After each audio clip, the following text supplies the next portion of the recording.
आपल्या आयुष्यातलं ध्येय ठरवता येईल। त्यासाठी एवढ्या सगळ्या गोष्टीची गरज नाही।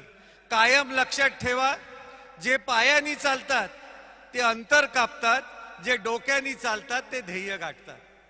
आणि असं ध्येय ठरवण्यासाठी कुठल्याही अवतारी पुरुषाची, जागृत देवस्थानाची, कुठल्या चमत्काराची, साक्षात्काराची, काडीचीही गरज नसते। देव, धर्म, भक्ती ह्याच्यापेक्षा आपलं माणूसपण जपणं हे जास्त जरुरीचं आहे। आणि ते काम निलेश अप्पांनी गेले 25 वर्ष करत आहेत। त्यांना तुम्ही टाळ्या दिल्या पाहिजे। त्यांना मी इतरांना अनेक विचारलं, इतकी कामं तुम्ही केलेली आहेत, हॉस्पिटल केलेत, विनामूल्य करतायत, देऊळ बांधलत का?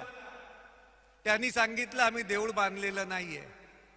हॉस्पिटलापेक्षा मोठं देऊळ दुसरं असूच शकत नाही, वाचनालयासारखं दुसरं धर्मस्थळ असूच शकत नाही, आणि शिक्षणासारखं मोठं